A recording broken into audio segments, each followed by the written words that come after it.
Where does one start when discussing the legend of Atlantis? Well, it is good to start with simple questions such as what is Atlantis? Is it a city, an island, or even a continent? A possible answer for what Atlantis is changes depending on where Atlantis could possibly be located, resulting in a simple question turning into a scholarly argument that has lasted for centuries. The exact location of Atlantis is still not known today, but has changed from previous hypotheses due to the lack of evidence and findings and putting down possible theories, and this has resulted in Atlantis being located somewhere within the Mediterranean Sea, with Thera possessing the strongest evidence for the Lost Empire. But before we get into detail about the evidence supporting Thera, or the area around Thera, we need to go global and understand how many hypotheses have existed that say Atlantis exists in a certain location. And we will be going globetrotting for this one. Not only are there numerous possible locations for Atlantis within the Mediterranean itself, but throughout the world, some of them being in arguably odd places. For instance, hypotheses place Atlantis as being northeast of Egypt, with the region of Israel and Sinai, which was once an island in the Great Rift Valley until around 5600 BCE, surrounded by the Jezreel Valley on the north, the Dead Sea and Red Sea on the east, and the Gulf of Suez and the Mediterranean on the west. It is also proposed that the civilization corresponds to the Natufian peoples, the first food-producing people, whose main political and harbor center was Jericho, and lived in the region around the year 11,600 BCE. The Black Sea is also a possible location. An area known as the Pillars of Heracles was identified with the Strait of Bosphorus there, due to rising sea levels occurring around 5500 BCE. Remnants of human habitation were also found around 300 feet underwater in the Black Sea off the north coast of Turkey. This made a possible connection as the harbor of Atlantis that merchants came to would have been 350 feet below global sea level. Speaking of Turkey, it is also a possible location. In Peter James's book, The Sunken Kingdom, he identifies Atlantis with the Kingdom of Zipazla, a mountain-based kingdom, believing that Atlantis' conquests were based on the revolt by King Madawadas against Hittite rule.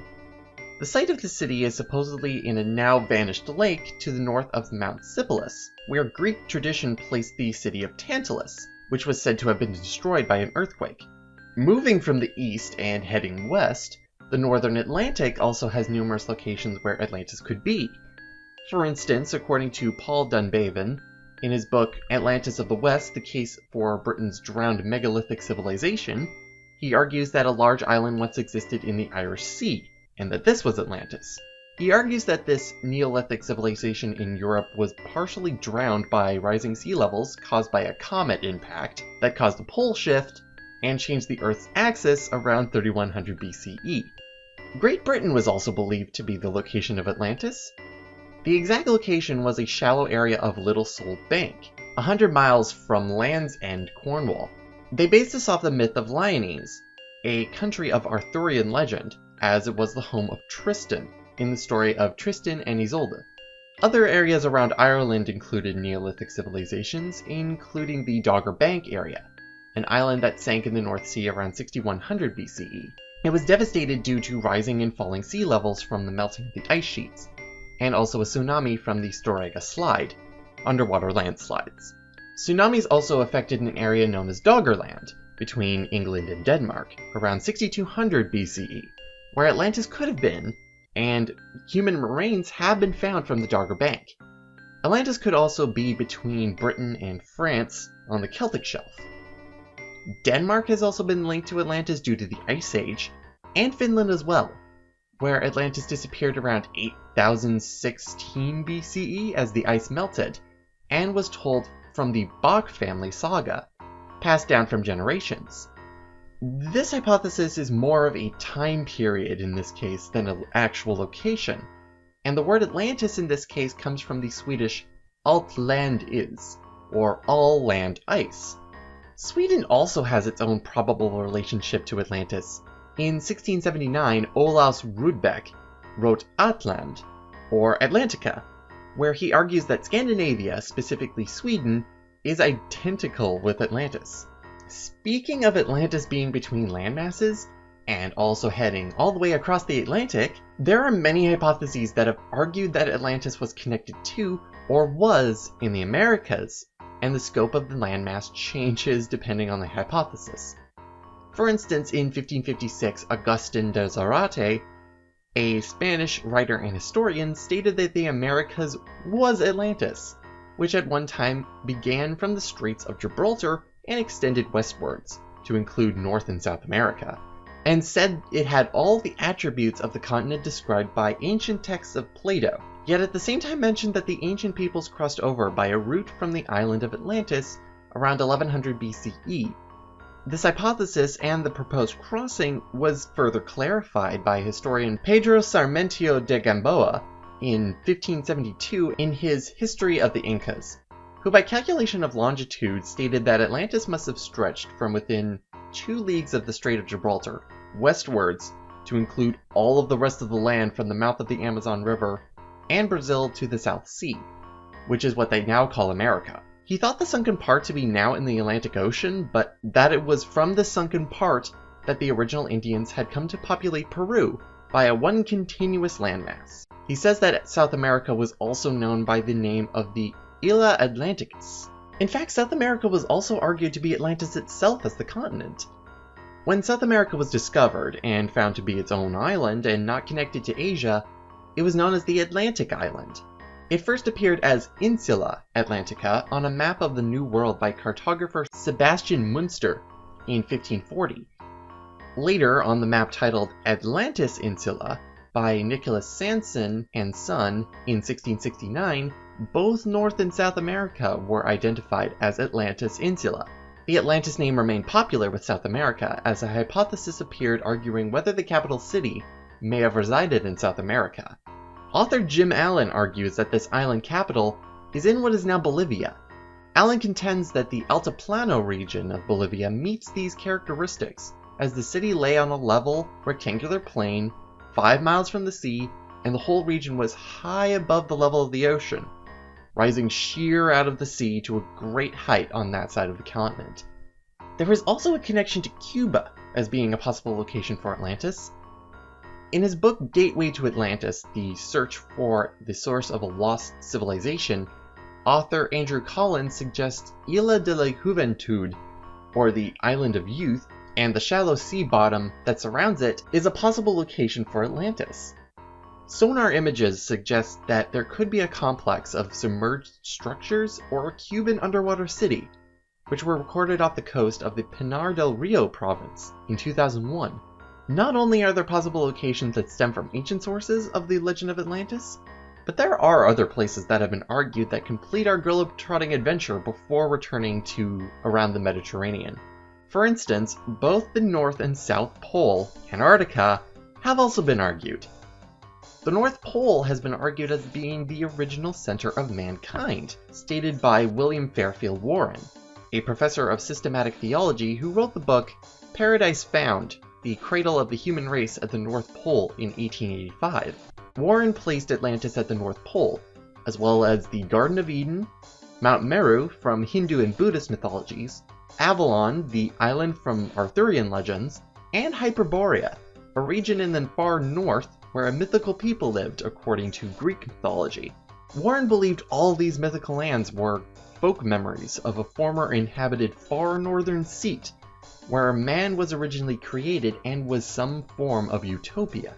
On the other hand, Antarctica was also argued recently, in the 1960s and 70s, created by the isolation of the continent itself, as well as the Piri Reis map, a pre-modern world map compiled in 1513 from military intelligence by the Ottoman admiral and cartographer Piri Reis. It used 10 Arabian sources, 4 Indian maps sourced from the Portuguese, and 1 map from Christopher Columbus. More recently, it has been the focus of pseudo-historic claims for the pre-modern exploration of the Antarctic coast, purportedly showing Antarctica as it would be ice-free, suggesting human knowledge of that period, and resulted in the creation of the crustal displacement theory. Charles Hapgood, the creator of the theory, suggests that Earth's outer crust is able to move upon the upper mantle layer rapidly up to a distance of 2,000 miles, placing Atlantis in Antarctica. when considering the movements of the crust in the past. However, what is known now about Antarctica completely discredits any hypothesis about it being the location of Atlantis. Enormous amounts of data collected over the years has disproved that any sizable part of Antarctica was sufficiently ice-free and temperate in climate during the last 100,000 years and earlier to have supported any civilization at all. Our last place Atlantis could be was around Indonesia and the location of Sundaland, a region of southeastern Asia which encompasses the Sunda Shelf, the part of the Asian continental shelf that was exposed during the last ice age. The key to this argument was that the Ocean of Atlantis was here, referring to the ocean which encircles Eurasia and Africa, which was the historical understanding until the time of Christopher Columbus.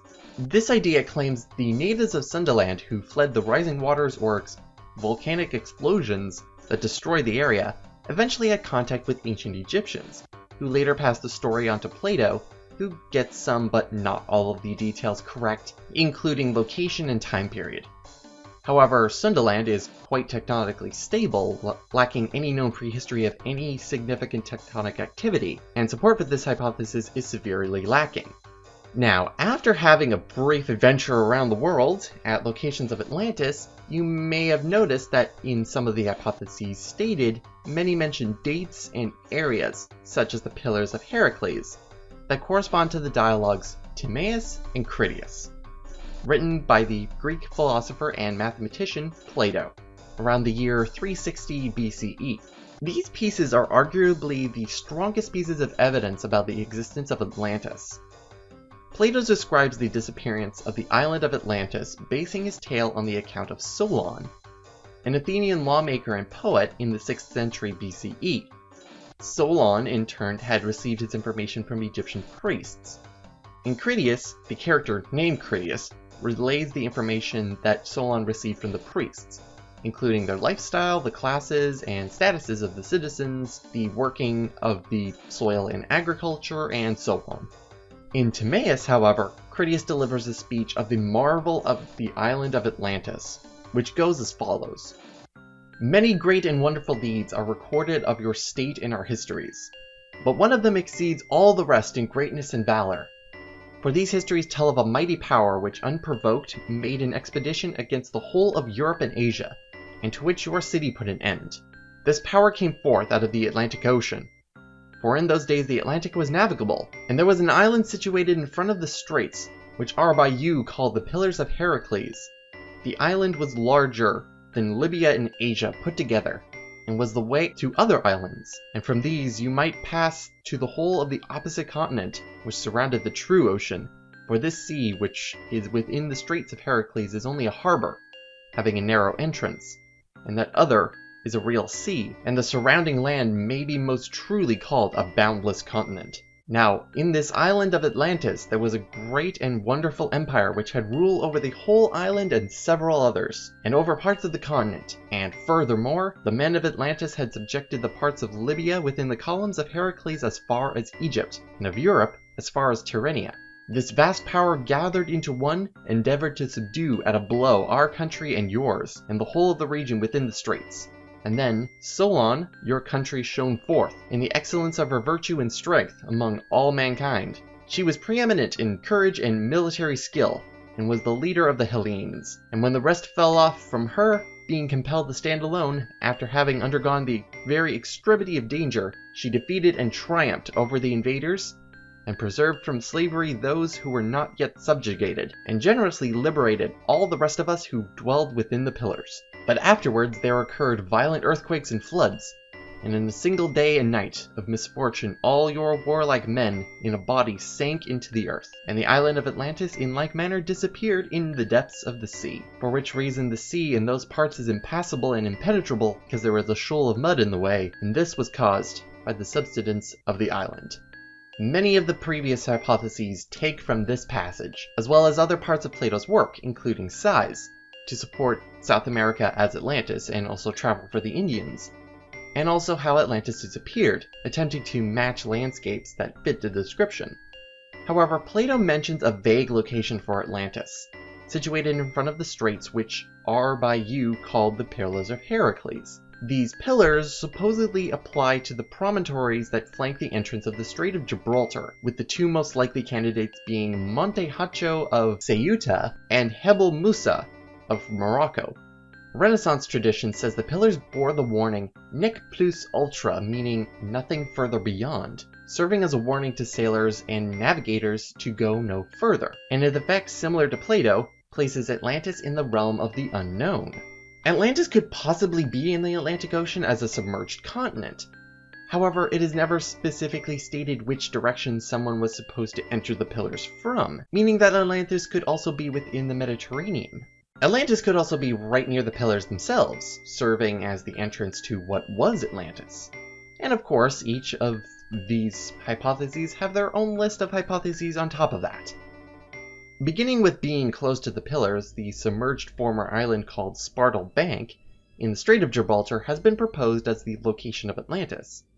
Proposed in 2001 by French geologist Jacques-Colline Girard, and published earlier in 2000 by Spanish-Cuban investigator Georgios Diaz-Montexeno, the hypothesis states that the island was drowned at an accelerated rate, as water levels rose at 4 meters per century, known as Meltwater Pulse 1A, presumably caused by an earthquake and tsunami, similar to the magnitude 8.5 to 9 of the Lisbon earthquake of 1755, proposed by marine geophysicist Marc-André Goucher. The disappearance of this island was recorded in prehistoric Egyptian tradition for 5,000 years until it was written down by the first Egyptian scribes around 4000 to 3000 BCE, and the story then subsequently inspired Plato to write a fictionalized version interpreted to illustrate his own principles. The Souss Massa Plain in southwest Morocco, according to Michael Hubner, is another location. In the northwest of the Souss Massa Plain, a large angular caldera-like structure was discovered. The structure has almost the dimensions of Plato's capital of Atlantis, and is covered with hundreds of large and small prehistoric ruins of different types. These ruins were made out of rocks colored red, white, and black. Hubner also shows possible harbor remains, an unusual structure, which applies to Plato's description of roofed-over docks which were cut into red, white, and black bedrock. These docks are located close to the angular structure and close to Cape Gear, which was named Cape Heracles in antiquity.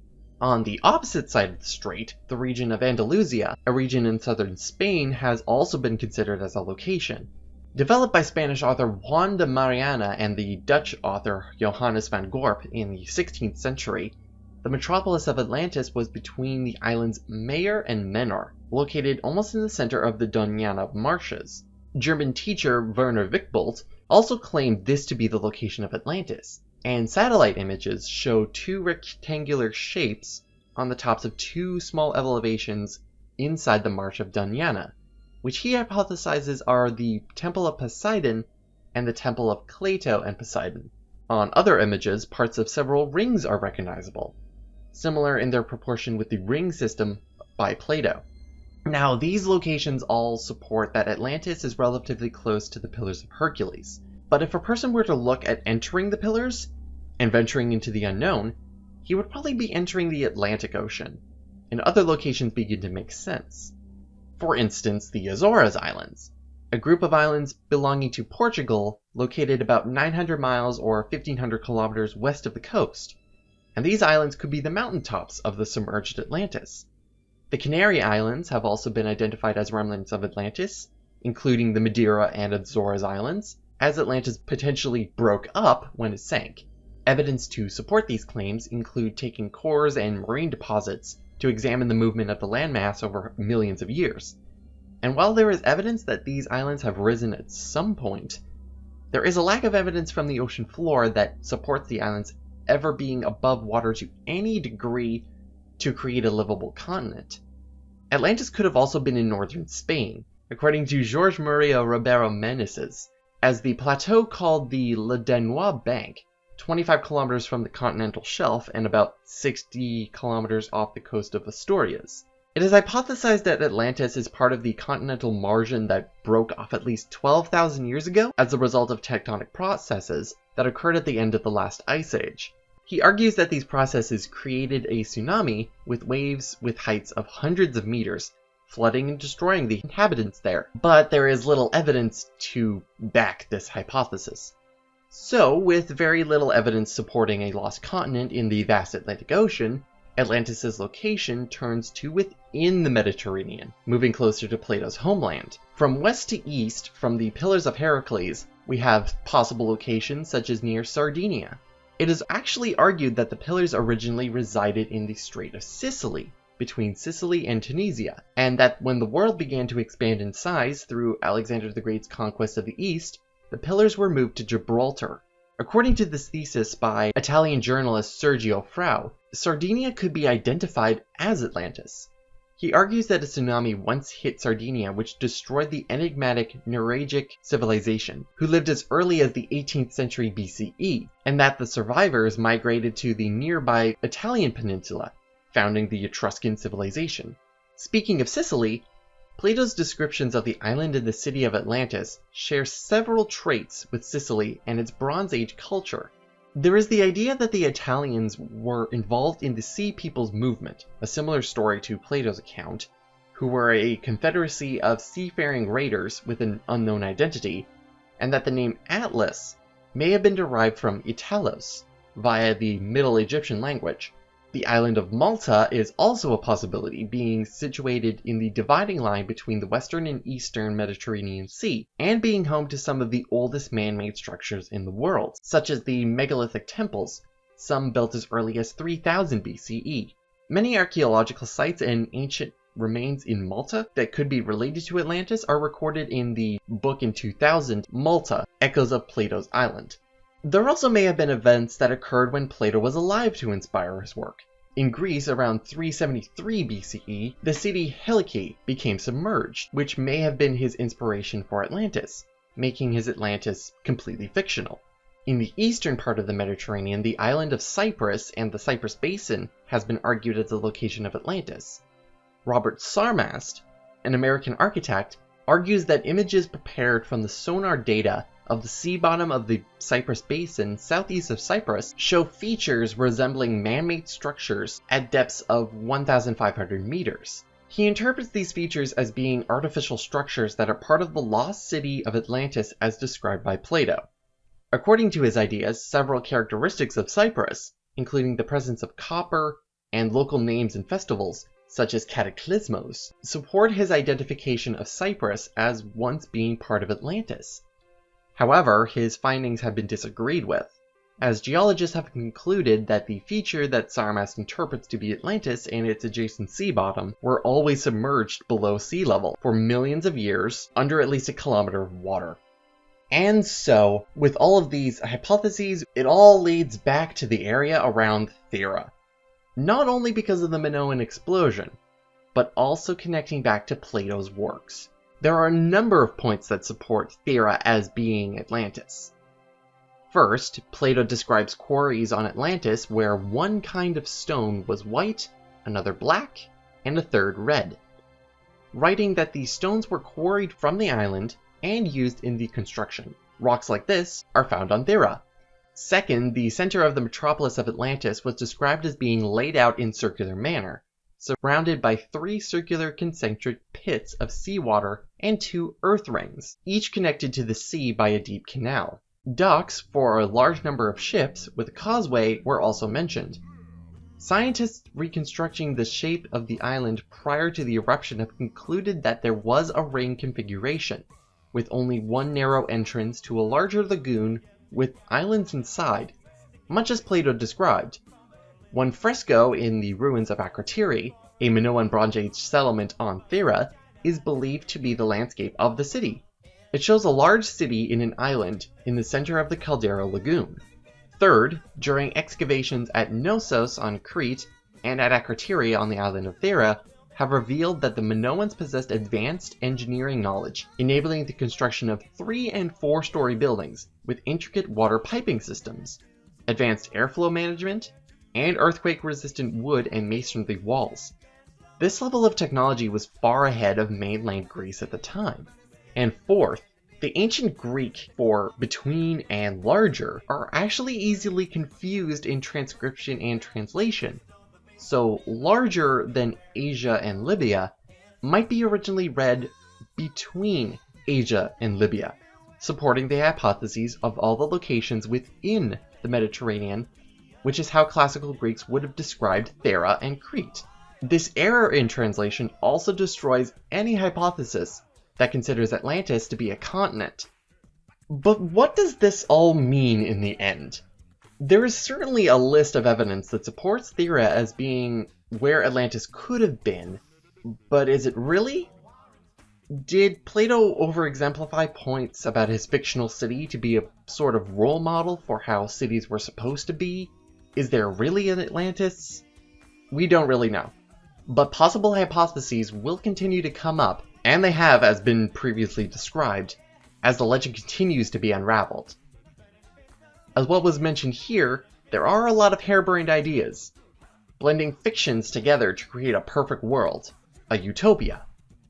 Most or all legends are based on some sort of truth, some natural or historical event that has been retold, modified, and also magnified with time, which is probably the case for Plato's work. Aaron Mayer, a professor of archaeology at Bar Ilan University in Israel, said, "A lot of people have made many crazy claims about Atlantis. It's one of those classic places where you have a lunatic fringe looking for all types of things. With that said, someone will make some sensational find. There will be skeptics.